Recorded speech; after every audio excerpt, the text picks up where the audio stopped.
L'homme qui cherche la parole de Dieu trouve Dieu. Tu sais, l'onction sur un homme de Dieu, ce n'est pas sa capacité. Pendant que j'étais arrivé là, le Seigneur m'a dit, il y a une personne qui est arrivée, la personne a une plaie sur son pied. Je n'ai pas donné la parole de connaissance, mais pendant l'adoration, le Seigneur a guéri la personne. Quand tu iras et tu vas aller constater, le mal, ça va partir. Même si c'était la plaie, ça va partir. Viens après, tu vas rendre témoignage pour confirmer simplement. Mais pourquoi est-ce que je ne vais pas donner faussement la parole? La présence de Dieu que vous voyez là, pendant qu'on est là, il y a une personne qui a un problème au ventre, le Seigneur a guéri ça. En fait, tu dois avoir foi maintenant que dans la présence de Dieu, la puissance de Dieu me visite. Ayez une telle assurance que Jésus-Christ est très réel. Vous savez, quelqu'un, est-ce que vous avez déjà vu, quand on était jeune, j'ai l'habitude de vous dire, il y a des gens, on regardait nos amis, tellement il avait foi dans Kank, il vient chercher par là. Quelqu'un comprend? Ça dit, il a fait un nouveau médicament là. Donc il a foi dans ça. Quand il parle, il a l'assurance comme ça. C'est qu'on le frappe, il voit que c'était pas vrai. Jésus, ayez une telle assurance en lui que n'ayez pas peur. Toute véritable vie chrétienne engage la pratique. La pratique. La vie chrétienne est pratique, c'est ce pourquoi c'est difficile. Sinon, tout le monde croit comme ça, c'est facile. Mais la pratique, tu étais quelqu'un, tu répondais mal. On te connaît pour ça. Et Jésus te visite. Et la prochaine parole vient. Tu as la réponse même comme la flèche pour répondre et frapper même. Et l'Esprit te dit, tais-toi. Dès que tu te tais, ton cœur commence à te brûler. Tu ne sais pas pourquoi, mais ton cœur te brûle. Ton cœur te brûle. Tu dis non. Mais si la personne commence, au fur et à mesure, si elle augmente, ça te brûle. Plus elle augmente, l'esprit dit tais-toi. Et arrivé un moment donné, si tu n'es pas mort, tu dis, ça là seulement Dieu même sait.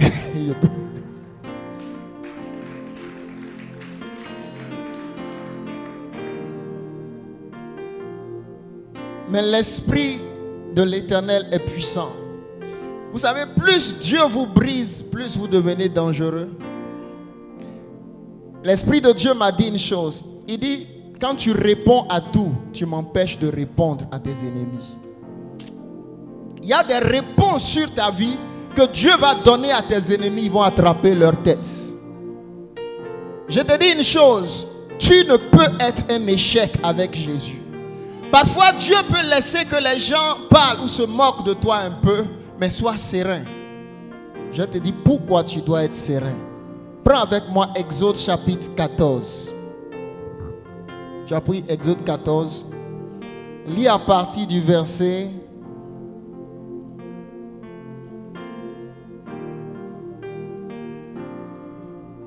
Ok. Lis à partir du verset 10. Exode 14, verset 10. Prends Exode le chapitre 6. Peuple de Dieu, je vais dire quelque chose. Je veux que tout le monde saisisse ça. Ça va nous aider. Lis Exode le chapitre 6. Tu as pris Exode le chapitre 6. Je vais vous dire quelque chose d'abord avant qu'elle ne lise. La situation que Israël a ici est une situation délicate. Les Égyptiens sont en train de poursuivre Israël. Et devant eux, il y a la mer comme cela. Et il y a une armée qui arrive derrière eux avec un homme en colère. Et eux, ils sont entre la mer et l'armée qui arrive. Ils sont armés et ils sont sans armes. Et voici, la Bible dit, Pharaon approchait et les enfants d'Israël levèrent les yeux et voici, les Égyptiens étaient en marche derrière eux. Et donc, qu'est-ce qui va commencer à se passer? La peur. Voici une situation réelle. Une armée qui arrive et devant nous, il y a la mer. Même si on décide de fuir, on est mort dans le film.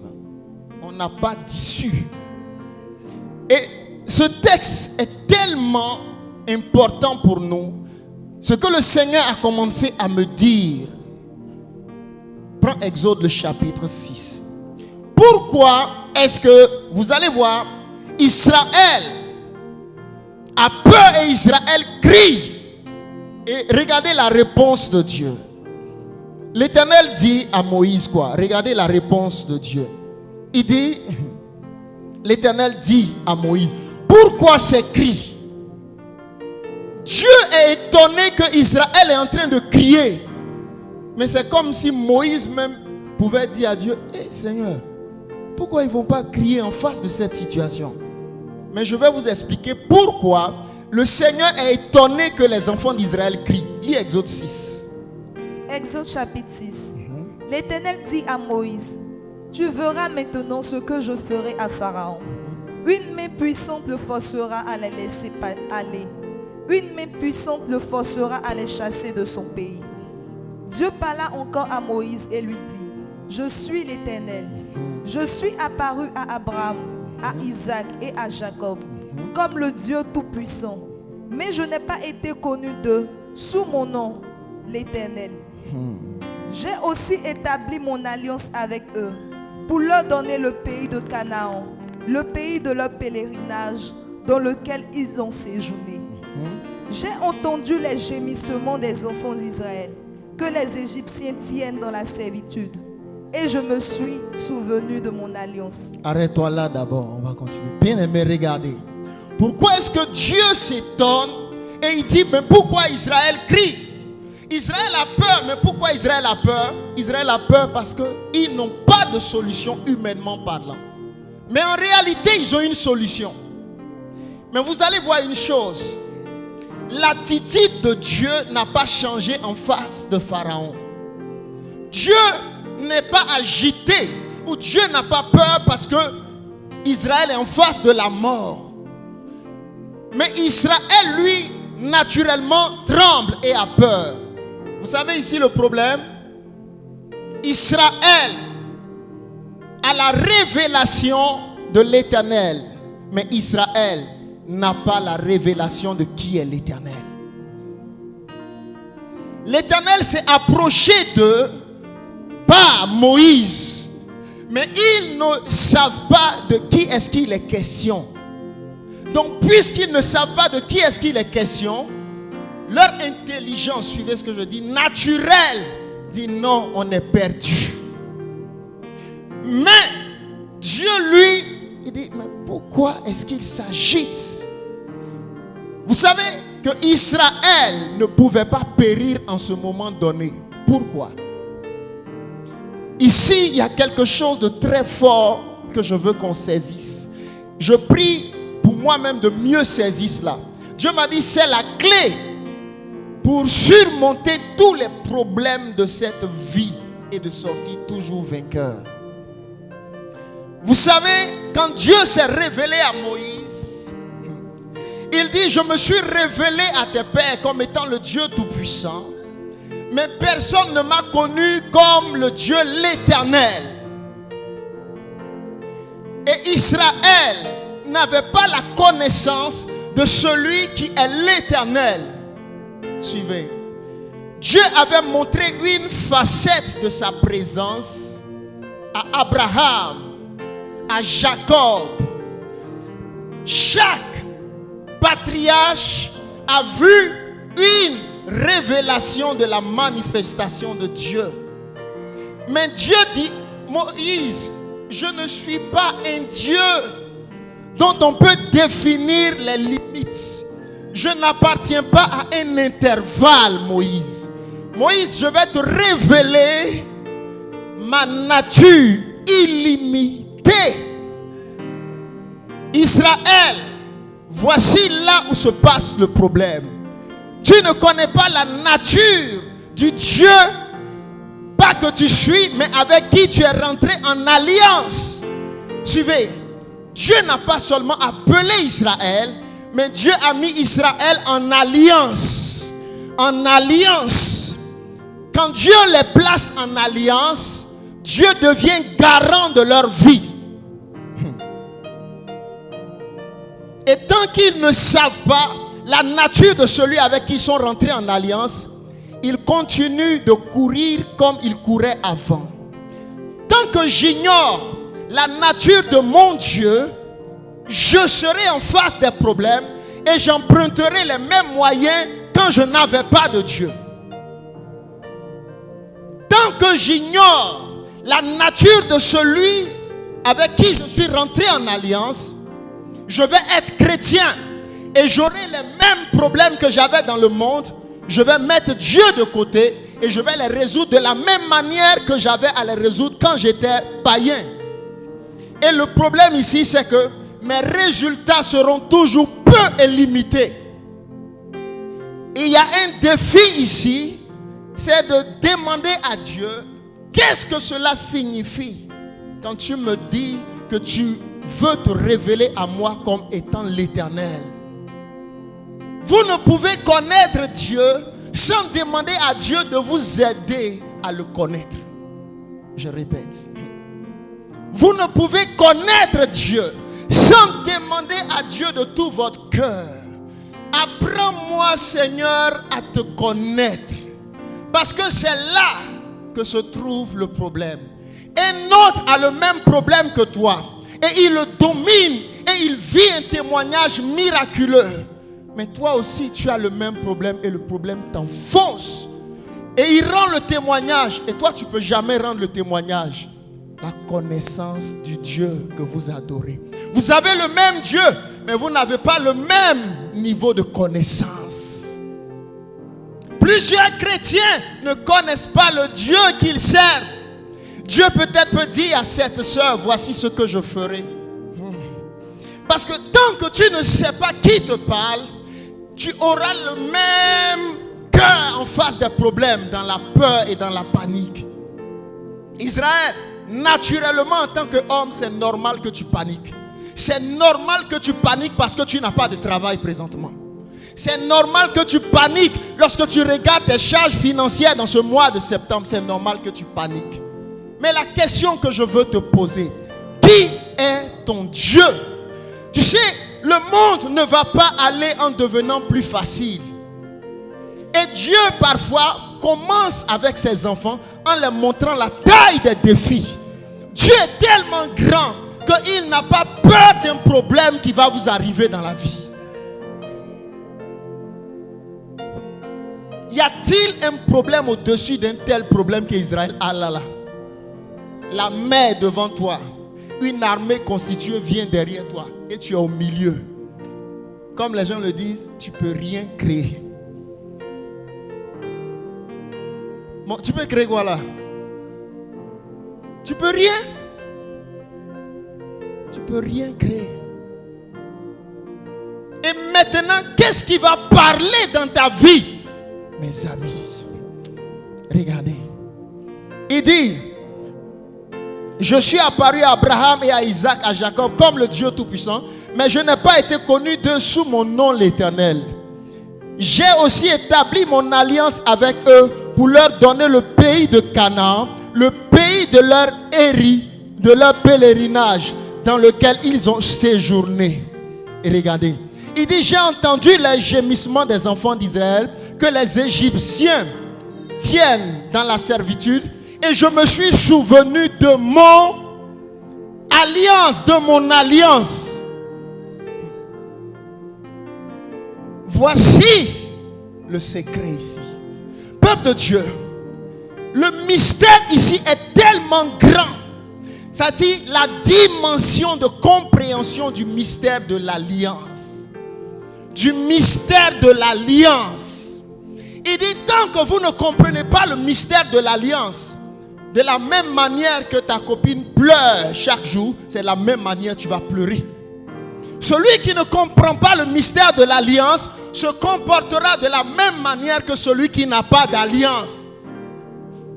Parce que pour celui qui n'a pas d'alliance, c'est son terminus qui est là, il va mourir. Pour celui qui n'a pas d'alliance, c'est sa fin. Mais ici, il y a différentes alliances dans la vie. Vous allez voir certains, ils vont vous dire, vous allez voir plein de bagues comme ça. Plein de bagues comme ça, c'est son alliance. Et quand il parle, il a l'assurance là. C'est son alliance là qui est là. Il y a certains qui faisaient bague pour disparaître. Vous savez ça, non? Et il se retrouve dans une situation, il fait, il ne disparaît plus. Ça ne passe plus. Son alliance l'a lâché. Il y a des alliances qui sont faibles. Il y a des alliances qui ont enrichi des personnes. Il y a des gens qui se déplacent, ils vont au Mali pour aller faire alliance. La dernière fois on passait, j'étais avec Cédric, David, quelque part. Et on a vu la photo de quelqu'un. Et puis il y avait plein de voitures comme cela. Et il m'a dit, hé papa, c'est comme si un homme venait d'arriver d'un pays lointain. Et quand tu vois son visage, tu sais qu'ils ont mis la photo sur la duplex et les voitures viennent garer. Chacun vient chercher, comme on le dit, le doigt, c'est ça non? Auprès de ce grand maître qui vient d'arriver là. Pour certains, il va leur donner un savon, peut-être pour d'autres, c'est une huile, il va les toucher. Mais ils viennent chercher une alliance. Quelqu'un comprend ce que je dis? Et il s'en va avec cette alliance. Mais regardez, ces petites alliances qui sont des fausses alliances opèrent dans la vie des gens. Mais les chrétiens que vous êtes, regardez, les gens ont tellement foi dans cela. Ils peuvent quitter une autre ville pour aller dans une autre ville, pour aller chercher une alliance. Aucun homme n'opère sans alliance. Mais regarde-toi, chrétien. Est-ce que, d'abord même, est-ce que tu as la révélation de ce qu'on appelle une alliance? Et est-ce que tu as la révélation de la puissance de l'alliance? Parce que vous voyez, dans l'alliance dans laquelle tu es, il y a des efforts qui ne sont pas de ton domaine, mais qui sont du domaine de celui avec qui tu as fait l'alliance. Il y a des gens qui ont fait alliance avec des démons et ils disent que les démons là prennent soin d'eux. Le pasteur Josué m'expliquait, il dit son grand-père, il dit il avait une telle alliance démoniaque. Il dit quand quelqu'un est en train de venir, son grand-père sait. Même s'il y a un malheur qui est en train de... Il dit, la personne dit voici. Une telle alliance avec des démons. Certains par leur alliance dans cette vie ont eu une assurance. Il y a des gens qui ont eu une assurance satanique. On le voit parfois. Ils ont eu une arrogance satanique. L'arrogance satanique, parfois certains grands leaders d'État ont ça. Ils font cela. Il faut que tu fasses. Quand tu vas parler là, ils ne peuvent pas s'opposer.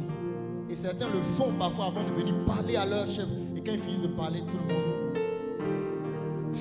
Plusieurs hommes s'appuient sur des alliances sataniques. Et ils arrivent à dominer sur la terre des hommes. Les Égyptiens avaient des alliances. Ils avaient leur Dieu. L'alliance du Nil. L'alliance avec plusieurs divinités en Égypte. Israël. Je ne t'ai pas permis de faire, suivez ce que je vais dire, alliance comme les autres peuples de la terre. Je ne t'ai pas permis de faire alliance comme tel peuple fait alliance avec les montagnes. Je ne t'ai pas permis de faire alliance comme tel peuple fait alliance avec les eaux. Je ne t'ai pas permis, chrétien, de faire alliance comme tel peuple fait alliance avec les masques. Il y a beaucoup d'alliances démoniaques. La dernière fois, je regardais une fête de génération où les gens sortaient, des masques sortaient. Et les gens disent, waouh, notre culture. Quelle culture? Faites attention, ce n'est pas là qu'ils vont vous piéger.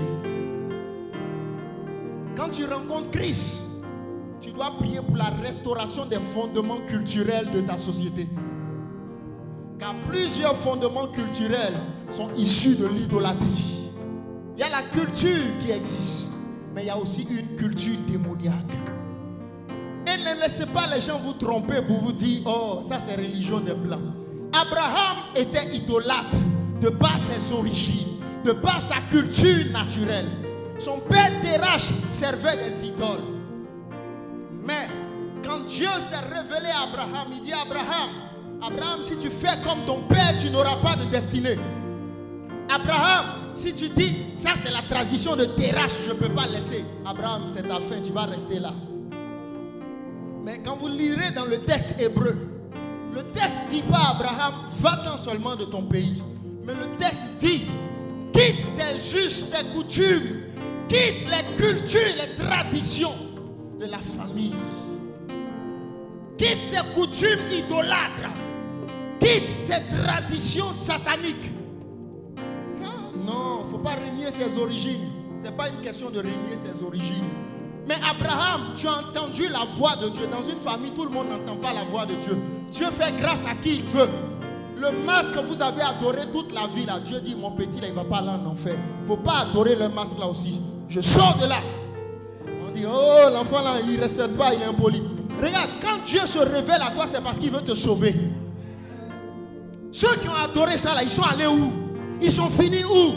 Ton père a fini comment? Grand sorcier, grand boyer, grand... Il a fini où avec tout ça là? Des bêtises. Qu'on danse guerrière, on sortit. Oui. Oui.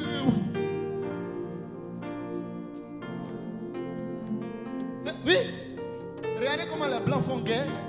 Allez-y faire guerre avec danse guerrière avec eux. Ils vont même pas faire, ils vont dire, il y a des plaisanteries quoi. Il faut appuyer sur le bouton.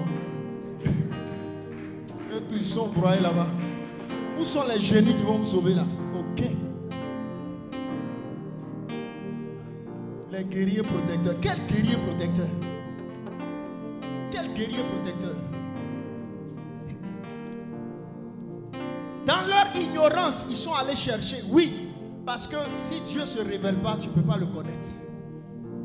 Abraham a reçu ce qui est appelé le mystère de l'alliance de grâce. L'alliance de grâce est une grâce souveraine, souveraine. Un jour, je vais vous parler de ce thème. C'est comme, regarde, c'est comme les trois là. Lui dit, moi je veux connaître Dieu. Lui aussi dit, moi je veux connaître Dieu. Et puis lui, il est là, il dit, oh Dieu, fais-moi grâce. Si tu peux m'aider à te connaître par ta grâce. Et eux, ils cherchent plus Dieu que lui. Et lui, Dieu commence à lui parler. Et Dieu parle pas à ces deux-là. Il dit, pourquoi? Il dit, ces deux pensent que je suis comme arbre, et puis moi, s'il manque, on peut aller pour cueillir. Il dit, quand tu vois le ciel et la terre là, toi, monsieur, on te dit de grimper pour arriver, tu peux arriver. Si le ciel ne descend pas vers toi, tu peux toucher la pluie. C'est de ça que Jésus parle. Il dit, regarde, Père, je te rends grâce de ce que tu as caché le mystère aux sages et aux intelligents, aux gens qui disent, moi là, je peux. Même quand Dieu te dit, tu deviendras grand, Dieu va te montrer que tu ne peux pas devenir grand par tes forces. Suivez. Joseph, prison où tu es là, il faut sortir, tu vas devenir grand. Sors pour changer ta situation. Voici pourquoi les épreuves durent dans vos vies. Vous n'apprenez pas à reconnaître la leçon. Il y a des situations qui arrivent.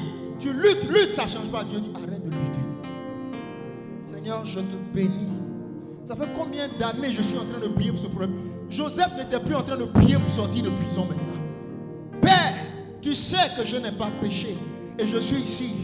Chaque matin, j'adore le Dieu d'Abraham, le Dieu de Jacob. Le soir, je l'adore, je lui rends gloire. Je le prie, je ne pêche pas. Je garde le mystère de la fidélité à mon alliance. Je l'adore, je le célèbre, je lui rends gloire. Et Dieu dit, je me suis souvenu. Dieu se souviendra de ta fidélité, ma fille. Tu feras ta constance, ta constance, ta constance. Parfois, il y a des situations, Dieu dit, arrête, tu t'es trop lamenté. Tant que tu te lamentes, le problème ne change pas. Mais apprends ce qui s'appelle activer mon alliance. Ceux qui apprennent à activer leur alliance disent, j'accepte de changer ce que Dieu demande de changer. Abraham, marche devant ma face.